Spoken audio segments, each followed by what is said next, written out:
2016 electrostatics question है। इसमें क्या बोला है कि दो चार्ज एक लेंथ थ्रेड एल के साथ है ना हैंगिंग है, तो रिपल्सन के कारण कुछ इस तरीके से आपको दिखेंगे जैसे पेंडुलम एक दूसरे से किसी एंगल थीटा पे अपार्ट है, ऐसे, क्योंकि दोनों में रिपल्सन फोर्स एफ ही है। ठीक है, अब क्या बोल रहा है कि ये जो रिपल्सन फोर्स ये कम होते जाएगा, क्यों? क्योंकि बोल रहा है कि इन दोनों चार्ज में से चार्ज लीक हो रहा है और वो जो रेट है d q by d T वो कांस्टेंट रेट है।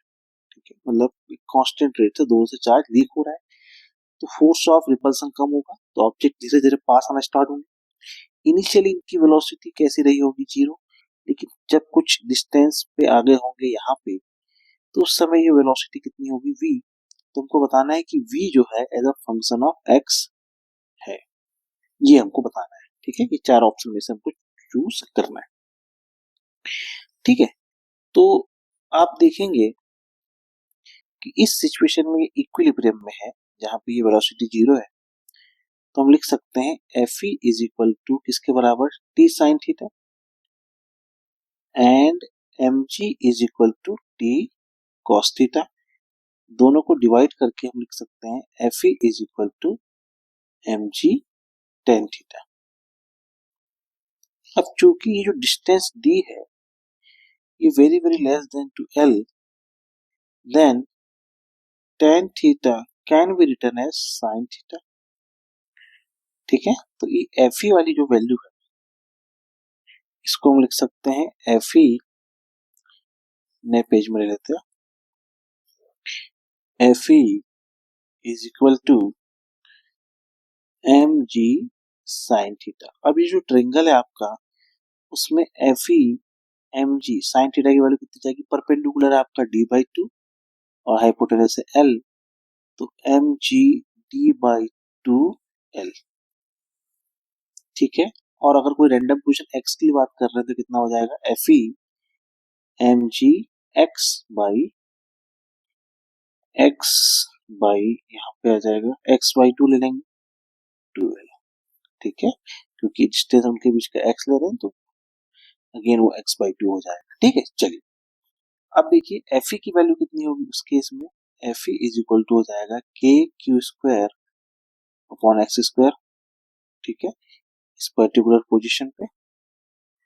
ठीक है, तो दोनों को इक्वेट कर देते हैं वन और टू को, तो M G x by two l is equal to k Q square upon x square, then m ji by two l k x cube is equal to q square. ये value हमारे पास आई। ठीक है, तो further इसको हम लिख लेते हैं q square is equal to M g k m ji x cube m ji x cube upon k l two. ठीक है, ये value q is equal to कितना हो जाएगा? Under root m g divide by two के l x की power 3/2। ठीक है, अब दोनों तरफ हम डिफरेंशिएट कर देते हैं क्योंकि हमको रेट ऑफ डीके चार्ज हमको पता है d q by d t. ठीक है, तो ये कांस्टेंट टर्म है, तो c is equal to M G by two के एल।